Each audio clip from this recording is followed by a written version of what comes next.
नमस्कार मित्रांनो, संजय गांधी निराधार योजना आणि श्रावणबाळ योजना ह्या योजनेची पगार बऱ्याच जणांना पडते आणि बऱ्याच जणांना पडत नाही. पण ज्या जणांना पडत नाही, ज्या पगारधारकांना पडत नाही, समजा त्यांनी काय करायचं, मी याच्या अगोदर पण उपाय सांगितला होता.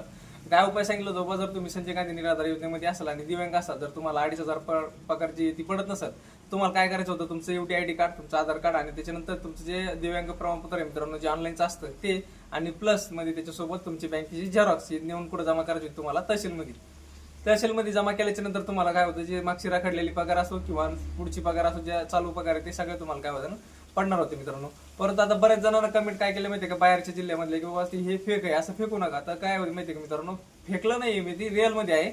परंतु त्याच्यामध्ये काय अपडेट आहे माहितीये का मित्रांनो, मी त्या जिल्ह्याची सुद्धा बाकीची चौकशी केली, की बाबा त्याच्यामध्ये काय माहितीये का, काही मोजके जिल्हे होते त्याला पगार पडली होती आणि काही मोजके जिल्हे होते त्याला पगार पडली नव्हती.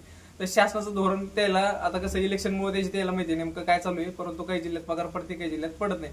आता मागे एक 8-15 दिवसापूर्वी पण काय झालं माहितीये का, संजय गांधी निराधार योजना आणि त्याच्यानंतर श्रावणबाळ याला पडलेले, परंतु दिव्यांग बांधव जे होते मित्रांनो त्याला पडले नाही. आता त्याच्यासाठी काय केलं त्यांनी, एक नवीन अपडेट आणलेली. नवीन अपडेट काय आणलेली मित्रांनो त्याच्यामध्ये, की बाबा तुमचं आधार कार्ड, त्याच्यानंतर तुमचं UTID कार्ड याला काय करणार आहे, ते आता लिंक करणार आहे. लिंक करण्यामुळे काय करावं लागणार तुम्हाला, ते दोन्ही कार्ड आणि तुमचं बँकेचं पासबुक जे आहे तुम्हाला कुठं नेऊन जमा करावं लागणार आहे जिल्हाधिकारी कार्यालयामध्ये. तुमचं जे पण असेल ते तुमच्या जिल्ह्यामध्ये जमा करावं लागेल.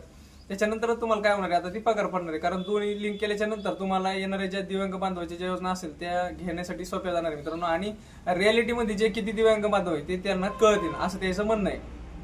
आता बरेच जण म्हणते की बाकीचे पण फ्रॉड करते, ते पगार वगैरे चालू आहे, ते विषय बाजूला राहिला मित्रांनो. परंतु आता दिव्यांगासाठी आणखी एक त्यांनी आता पोर्टल लॉन्च केलेले आहे आणि त्याच्यानंतर एक ऍप्लिकेशन पण आलेलं मित्रांनो 22 तारखेला. म्हणजेच कालच काय झाले, देवेंद्र फडणवीस साहेबांच्या हाताने काय झालं, त्याचं उद्घाटन झालेलं आहे आणि तुम्ही ते ऑनलाईन पण चेक करू शकता मित्रांनो. आलेले ते पोर्टल आणि ऍप्लिकेशन सुद्धा आलेले आहे. आता इथून पुढची जे अपडेट असेल ते सगळे ते काय पोर्टलवर येणार आहे मित्रांनो. तुम्ही ते पोर्टल सुद्धा बघू शकता मित्रांनो.